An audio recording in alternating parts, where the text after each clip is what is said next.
All right, we are live once again. Hopefully you hear me. Everything is good. Welcome. If you have lower back pain, hopefully we can talk about a couple things that will help you out. Welcome to my Ready Health community and my Catholic Fit community. I stream this to as many places as possible. I care about you guys. I care about your lower back. As the saying goes, when we are healthy and fit, we have 1,000 wishes.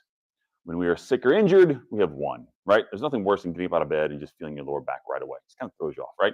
Throws a wrench into your day. We don't want wrenches thrown into your day. So these videos are typically a result of me having conversations with my students, right? I'm a lecturer in exercise science, director of the exercise science program at Webster University. So I am lecturing on these things.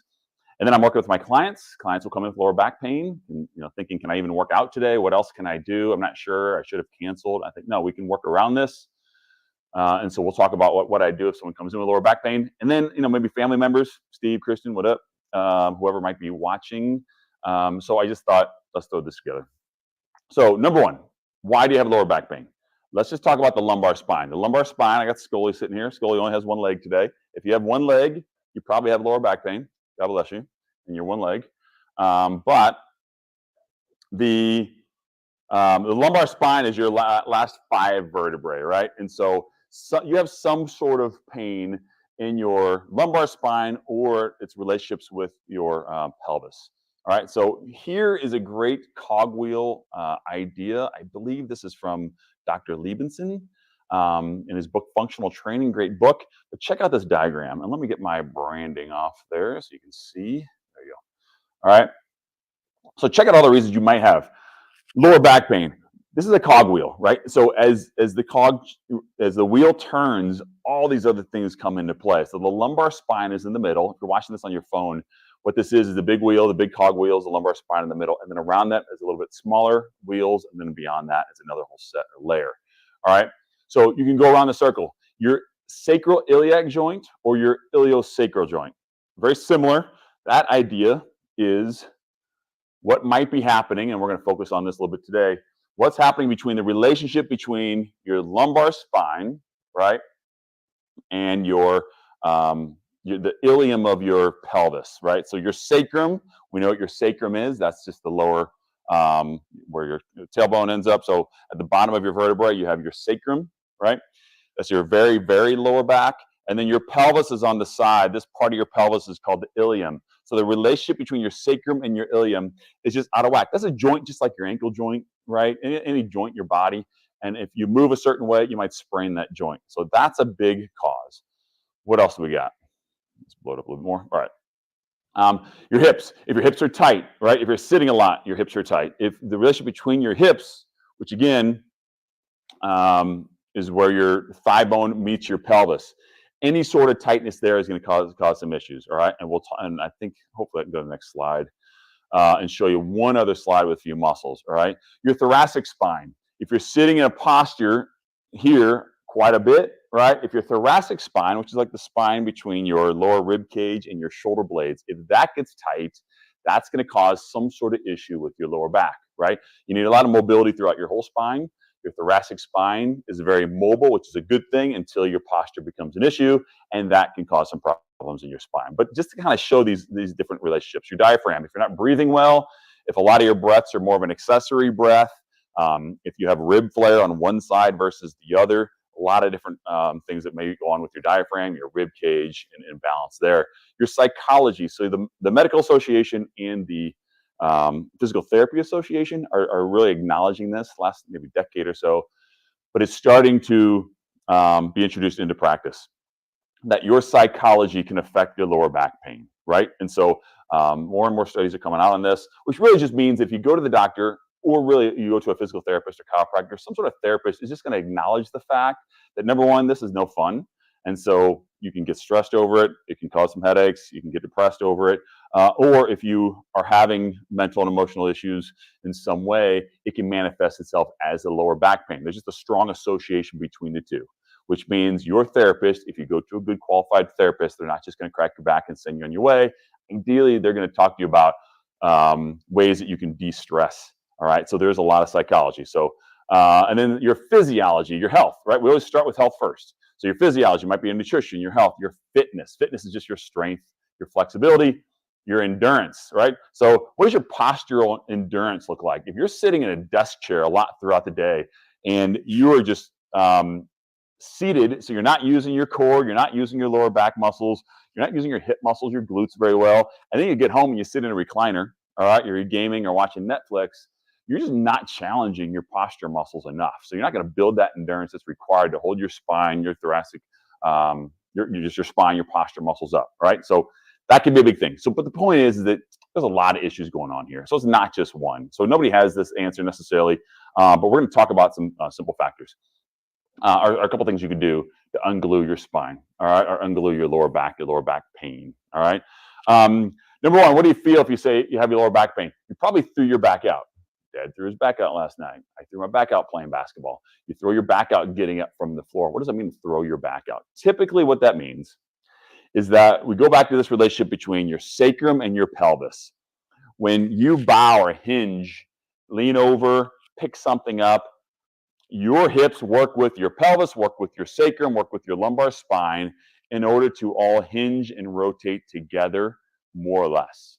And if for some reason, it could be you sat too much yesterday, you slept a little funky, you didn't sleep very well, you just stretched your hamstring one more than the other. It could be a lot of different reasons, but it's usually a perfect storm of 3 or 4 things that your pelvis moves or rotates and your sacrum doesn't rotate in the same way. Or maybe your right pelvis rotates too far forward and your sacrum stays where it is. Your left pelvis doesn't rotate at all. So there's some sort of dissociation between your pelvis and your sacrum. And what happens is then your body, super smart, all right, pain science will say something along the lines of your body just gets reactive. It gets protective, right? If I'm walking along, if I get a basketball rebound and you try to pull the ball out of my hands, I'm going to pull it back, right? If my wife and I are walking along and some bad burglar comes along and tries to pull her purse off her shoulder, she's going to pull back. She feels insecure. She feels unstable. She's going to pull back. Your body is kind of a similar way, right? So if there's some sort of compromised joint or pelvis or something going on, your body just reacts by contracting all the muscles in the area to just sort of protect itself and stay tight, right? So it might be okay, right? You may have not really bothered a nerve. You may not have, started a sciatica issue or bothered any of the nerves along the spine, but it might just be that those muscles are tight and contracted, and you just need to let your body know, I'm okay, I'm not hurt. You don't have to be so protective, and relax those muscles. We'll get into that in a minute. All right, but that's typically what happens when you throw your back out, because then what happens then, those muscles stay so tight along your pelvis and lower back that things just kind of don't get realigned. And you might be walking around holding your back and you're bent over a little bit, right? So that's typically you threw your pain out, your back out. And so as far as categorizing lower back, you're probably, ideally you're in no pain and you have no movement restrictions, all right? Or you have no pain, and that's like ideal. No pain, no movement restrictions. Or you don't have any pain, number 2, but you have restrictions, all right? We can talk about some of those restrictions. If you stand on one foot and bring one knee up, how well do you do that? Can you stand with one knee, even with your hip, maintain that balance and feel no tension really in your hamstrings, your glutes, your hips, your lower back, and then stand on the other, and the other side, is it the same? So when I stand on my right foot with my left knee up, I feel some tension pulling in my lower back. My left lower back has been off the last couple of weeks, right? That's why I'm doing this video. And so I may not have pain, but I have some restrictions. Number 3 is an acute pain. Maybe you just bothered your back in the last few days, right? And so we call that more of an acute pain. That's, you maybe don't call the doctor yet. You don't call PT yet. But you're in pain and you have restrictions. You can't bend over. You can't pick something up. You have a hard time tying your shoes. Whatever might be going on. You can't go for your normal run. All right. Last one is chronic pain. So maybe it's lasting for 3 months or more, or 2 months or more. Even 2 weeks can feel like chronic pain. All right. So what do you do? So you go in. By the way, calling a physical therapist has changed. If you're watching this from Missouri, you can now call a physical therapist directly. They have what we call direct access, which means that physical therapist can see you 10 times or for 30 days, and you don't have to go to your internist first. All right. So I guess a little shout out to the PTs out there. Call a good PT. And you can say, hey, can I come in for an assessment of my lower back? And they can check you out, talk to you, and they can bill your insurance and you can see them, right? So that's one route you can take. Some PTs are cash-based, some are insurance-based, but that's what's kind of nice. Because sometimes you call your internist or your orthopedic surgeon, say, my lower back's bothering me, can I come see you? And it's 3 weeks later. We don't want to deal with lower back pain for 3 weeks, all right? So what are they going to do? As far as going into the PT, I get a lot of these questions. So what's the PT going to say? What's my therapist going to say? Well, it depends on who you see, but you have lower back pain, right? And we understand it might be your tight hip flexors that are pulling you into a poor position in front. It might be tight hamstrings. It might be that you have some sort of trauma in your lower back. Maybe your core isn't working, so you're isn't engaged in some way. There could be a lot of different things. They're going to talk to you about some stretches. They might do some massage. You can ask your physical therapist about dry needling. If it's a chronic situation, your lower back really has been bothering you, and the muscles really seem tight, and your body just isn't necessarily healing it up anymore, you can ask them about dry needling, all right, which they're going to put little needles into your lower back muscles, try to facilitate some inflammatory or healing response. If you go to a chiropractor, you can ask about acupuncture.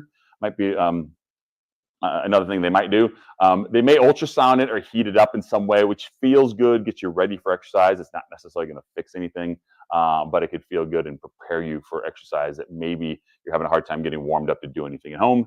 Active release therapy, I love to get as I was a younger athlete, because I felt like I would throw my back out, but I wouldn't bother any nerves. There wouldn't be any issues, but my muscles would remain in that protected state. I'd have trigger points throughout my lower back, and I had a chiropractor who could do active release therapy, would release that spot, and I'd be good to go for quite a while. So ART is another thing you can ask about.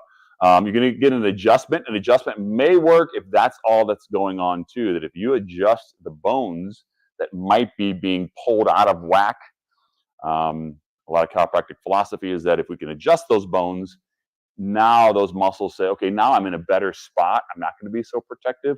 And the muscles relax in the area. Ideally, they're going to use what they call some sort of muscle energy technique. You can ask your chiropractor about that.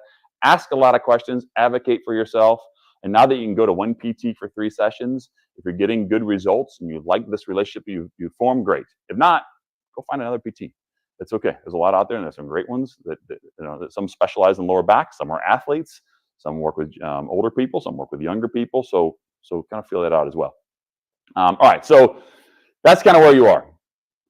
The simplest fix. All right. So as far as treatments go, or what we can do, and then, well, you may have to go into surgery, but I'm not going to get into that. You can get a mild surgery, some sort of fusion. All right. But let's get into a couple exercises, a couple ideas.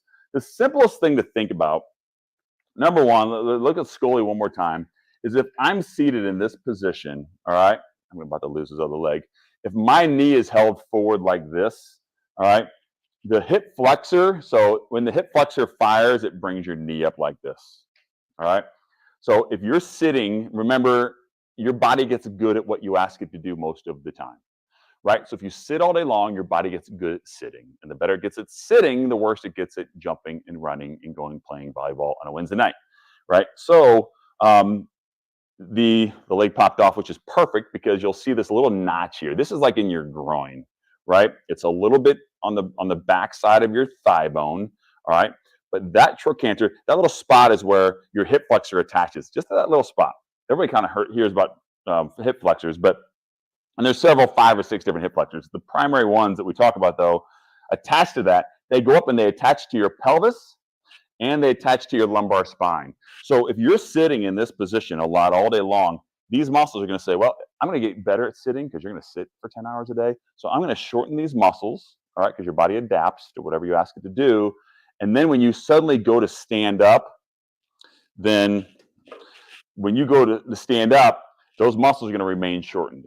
That's why when you stand up, you feel your lower back tugging. You didn't injure your lower back. It just feels a little achy. Typically, the psoas muscles are going to attach up to these vertebrae, and they're going to tug forward on your vertebrae. It's going to pull you into this posture here. So you're going to be forward. You got to stand up for a minute, stand nice and tall, maybe push your hips forward, feels a little better, then you can go about your day. All right? So typically that's what's going on. So what we got to do is unglue yourself from that desk chair position. And again, there's 2 hip flexor muscles that we're talking about. One may round your hips forward. The other one may pull your whole actual lower back forward. All right? So we need to, number one, pull you out of that desk chair position, which is just a flex position. I'll show you a better angle in a minute. And number 2 is we got to remain in a tall standing position, whether we're seated or when we're standing. All right? Throughout the day, they just kind of fight against that seated posture. All right. All right. So I have the pull-up bar behind me. I love hanging more than anything else. And so I know it's a popular video. It's one of my most popular videos when I talk about hanging. If you are going to hang, it's one of the best things you can do for just your lower back, your posture, your spine, shoulder impingement, a lot of different issues. Just try to hang and just relax everything at first and just see how you feel with that. Now, there's a couple ways I'll hang. I like to have my feet on the floor. I'm tall. My feet can be on the floor with the tall pull-up bar. But I will bring my feet in front, and I'll let my pelvis sit sort of in a flexed position, all right, first. And then I can bring one foot back. So while I'm getting a hang, which can be great for my spine, my thoracic spine, my shoulder joints, if I'm going to hang specifically for my lower back, I'm going to go into that same position, but I'm going to bring a foot back. Again, pull it out of that desk chair. I'm in this position all day long. I want to pull it back out of that position and get the upper body benefits, but I'm also going to get my hip flexors stretched out on one side and then the other side. All right. Now, the key to hanging, and I had an older client, she was about 77 at the time, who really threw her back out hanging. She loved hanging it. She loved how it felt on her shoulders and her upper back and her posture. She just felt taller after hanging for 30 seconds, right? So she installed a pull-up bar in her house, and she hung all the time. But what she did was that she just sort of hung, and her pelvis got a little loosey-goosey, and what she did was her pelvis sort of rotated forward a little bit. Her hip flexors were very taut, very tight. All right, her nervous system was a little protective, and they tugged forward like it's like a rubber band that stretches out and then tugs forward. Well, when she stretched her hip flexors out too much because she wasn't in a kind of a neutral or contracted position, that psoas muscle tugged forward on her lower back, which slid her vertebrae a little bit, her disc, and it bothered her lower back. Then I could never get her to hang again. All right, so as good as it was for her upper back, because she just allowed her pelvis to hang, just kind of hanging on her meat, not contracted, not engaged, right? She had problems with the lower back. So remember, when you hang, if you could just totally hang, just totally relax, let everything go, great. But start with tucking your tail a little bit and then pulling your shoulders away from your ears and just see how you feel. It's a great ab exercise as well. If you can hang here and be under good control, where you can tuck your tail some, bring your legs forward and hang like that, that's where you're starting. That's almost like a hanging plank, right? I'm strengthening my abdominal wall, which is going to build endurance in my posture and in my pelvis in order to maintain kind of a neutral pelvis, right? So, but that's the stretch I always start with. I hang a lot because my desk is right on the other side of the cubicle you can see behind me. And throughout the day, I come out, every hour at least, and I'm just going to go up to the pull bar and hang both arms up. All right, so whether that's a doorway, a tall wall, or an actual pull-up bar, it's worth it to throw even a cheap pull-up bar that you can put in your door frame up just so you can get that hang. All right? All right, so a couple things to do as far as if maybe you just bother your lower back a little bit. It's not too bad. It's talking to you a little bit. You just want to continue normal activity, but let's talk about what that means. I'm going to try to change this view a little bit. And we'll get into a couple of exercises. All right, that should work. All right. The big thing I want to do, if my lower back isn't too, I just kind of bothered it a little bit, but what I want to do is just kind of still go through my normal routine, meaning I'm still going to deadlift some. I'm not setting records. I don't barbell deadlift anymore, but I do deadlift enough just to get used to picking something up, right? So I'm still going to go through my normal pickups just to build endurance. All right, so from the side, I'm going to be nice and tall with my back. I'm going to sit back and see how well can I hinge. Can I keep my back relatively flat, sit back on my hips, and just feel this position here. I can just feel it out before even picking it up, just see, am I engaging pretty well through my lower back? Am I engaging through my upper back? Do my hips feel pretty even? I'm in my socks. I can even feel, am I on the inside of my feet, the outside of my feet? Am I on my heels, my toes? Am I pushing through my shoelaces, my arch? And then stand up tall. So if I'm not in an acute phase, my back just bothers me a little bit, I want to immediately get back into just a light deadlift or pickup. All right, just to do some normal workouts and activity like I do. And typically in a few days, it seems to kind of realign itself and loosen back up. All right. Otherwise, along with this, so this should be a normal part of your routine. If your lower back doesn't hurt and you're just looking for durability, here's three things to do, but one of them is 3 exercises. So 5 exercises. Yes, 5 exercises. One is do some sort of pickup. Pick up a kettlebell, act like you're picking something up from the floor. Just get used to that motion there. All right. Number 2, I'm going to do a bridge. Might just stay with this camera angle here. Yeah. I'm going to do a bridge, and then I'm going to do a series of we call McGill Big 3 exercises. All right. So I'm going to go here and just go into a bridge position. All right. And just bridge there. I'm going to bridge with both legs. All right. And then again, just like with my hanging, it's easy to lead with your lower back when you do a bridge. Tuck your tail and then bridge with a tucked tail and see how that feels. All right. So again, this is just part of your durability. If you're sitting in a desk chair a lot, if you are just seated a lot, if you're sitting in a recliner, whatever the case, doing some light deadlift type movements to strengthen the posterior chain, right, and relax or loosen up, mobilize the anterior chain is necessary. Bridging is absolutely necessary, right? So you could go there, all right, and then I also bridge with one foot, all right? So you can do a lot of different types of single leg bridges.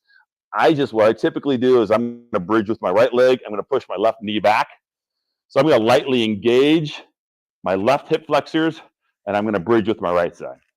Again, so this is just kind of lower back durability. All right, I'm doing these daily, especially when I'm not in pain or when I'm kind of rehabbing or getting back and just strengthening my lower back. All right, so another good one to do. Okay, I'll break down mini bands a little bit. I know I got a couple buddies. James is watching this. He's like, I can't believe you just broke out mini bands. But I like them because I like them in this particular instance. Probably the only time I use a mini band is because if I want to engage my glutes, not that I'm going to strengthen my glutes, but maybe my lower back is just doing too much of the work instead of my glutes, I'm going to stand here.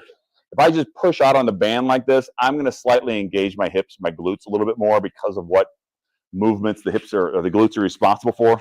So I can lay back here, tuck my tail, press out a little bit, and this is also a great one if I am in a little bit of pain, right? If I've thrown out my back in the previous few days, I'm going to do a few bridges with the mini bands, all right? It just allows me to contract and feel my glutes a little bit more. I can see if I feel one side more than the other, and it really keeps the contraction off of my lower back, which is what I want. I want to build all the assisting muscles in the area and not bother just my lower back. So probably the only time I use a mini band, but I like it for that reason. All right. Then the other durability exercises, 3 durability exercises. All right. I could probably cut this down into just this little clip alone. But if my lower back, if I'm just trying to build durability, my lower back's feeling pretty good, I gotta just build some orthopedic resiliency or durability. I'm doing the McGill Big 3. One is a small crunch. I'm going to straighten one leg, bend the other.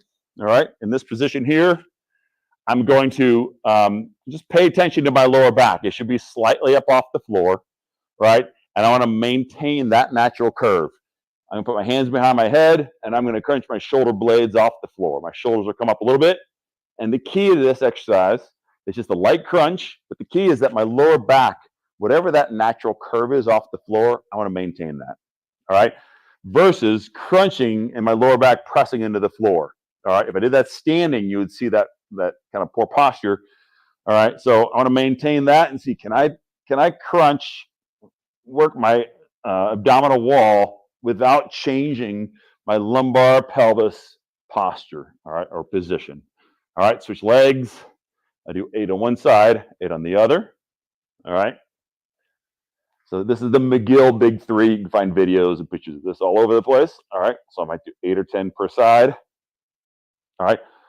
That crunch. The second one is I'm going to do some sort of side plank. So if you're not sure about side planks, start on your elbows with your knees, flex to 90 degrees, and just stay there. See how that feels first. All right. Take the shrug out of your shoulders so you feel your shoulder blades working. Make sure your hips are straight so your knees, hips, and shoulders are in line. And just feel this out. How does this feel to hold this? Is your shoulder blade working really hard? Is your hips working hard? Is your waist, your lower back? What do you feel here? If you're good there, then you can straighten your legs and go into full side plank. All right. So again, I'm working my shoulder blades, my rib cage. Let's start the other way. Well, now we'll start out the end. My shoulder joint has to be functional working. My shoulder blade sits on my rib cage. My rib cage is on my spine. Then my spine has to work and all the muscles involved. All right. So a side plank, then I'll go to the other side. All right. At the other side, this is where I have usually problems with my lower back, and it's associated with my left shoulder blade bothering me some. So I'm going to do a side plank here. So a crunch and a side plank. And then last one. So you're going to hit the front of the body, the side of the body, and then we're going to hit the back of the body in a contralateral way, which means one foot's going to be forward with the opposite arm. So we're going to do a bird dog. So hands and knees position, quadruped position. I'm going to extend my left leg with my left arm with my right leg. So that's a bird dog. And what we're watching is, again, think about when you stand up from your chair and your lumbar spine goes into what we call lordotic posture, right? When it goes into that posture there, right, that's typically your hip flexors are pulling forward, might be putting a little tension on your hamstrings. So be careful that you're not going into that position too much, right? You're not allowing your lower backs to drop, right? It gets ugly when we go here. You want to maintain a strong, straight, long spine, and then just press straight out, almost as if you're pushing a wall away from you from the front and the back. There, and then press out again. All right, 8 or 10 on one side, 8 or 10 on the other. All right, if your lower back's starting to talk to you a little bit, all right, these are the durability exercises you want to start with. All right, and what you can do is start with a couple light deadlifts. All right, this looks big, but it's only 25 pounds. Then I can go into my bridges, my crunches, side planks, and bird dogs. A couple minutes, right? And then go back into a deadlift, start moving around and see how you feel after that. All right. We're talking about some just, we threw out your lower back's bothering you a little bit. You're going to feel two things. If you feel like a sciatic nerve symptom, that's going to be in your butt. It's going to run down the back of your leg. All right. That sciatic nerve is a little deeper in your pelvis, deeper in your glute muscles. So that's something you really want to pay attention to. Maybe go see a PT for. That's kind of a few different exercises. If it is at your lower back, so if you put your hands like this and your thumb is pressing on one side or the other, those are kind of the symptoms we're talking about today. It may run up into your lumbar spine a little bit, and that's where you might have bothered a nerve or a disc on the back side of your spine. If I'm that irritated in my lower back like that, I'm going to go through some mobility exercises first. So one that I like, you do a cat and cow. So I'm going to do some sort of just hands and knees flexion. I'm going to let my pelvis flex a little bit, my head drop, and then I'm going to relax out of that. All right. So that alone, and just see how that feels. You can go nice and slow, be very mindful. And what I add to that then is number one, rocking. I rock for lower back, for hips, for knees, and just see how do you feel rocking into that, out of that position. Then what we do is we add rocking to that flexion extension, and this is how we do it. So I might be here, okay, extended, my lower back's dropped. As I sit back, I'm going to flex, and then come out of that, and then back down and flex. After doing that a few times, I'm going to reverse that, all right? So now I'm going to be flexed here, and I'm going to sit back, and then flex at the top, and then sit back, all right?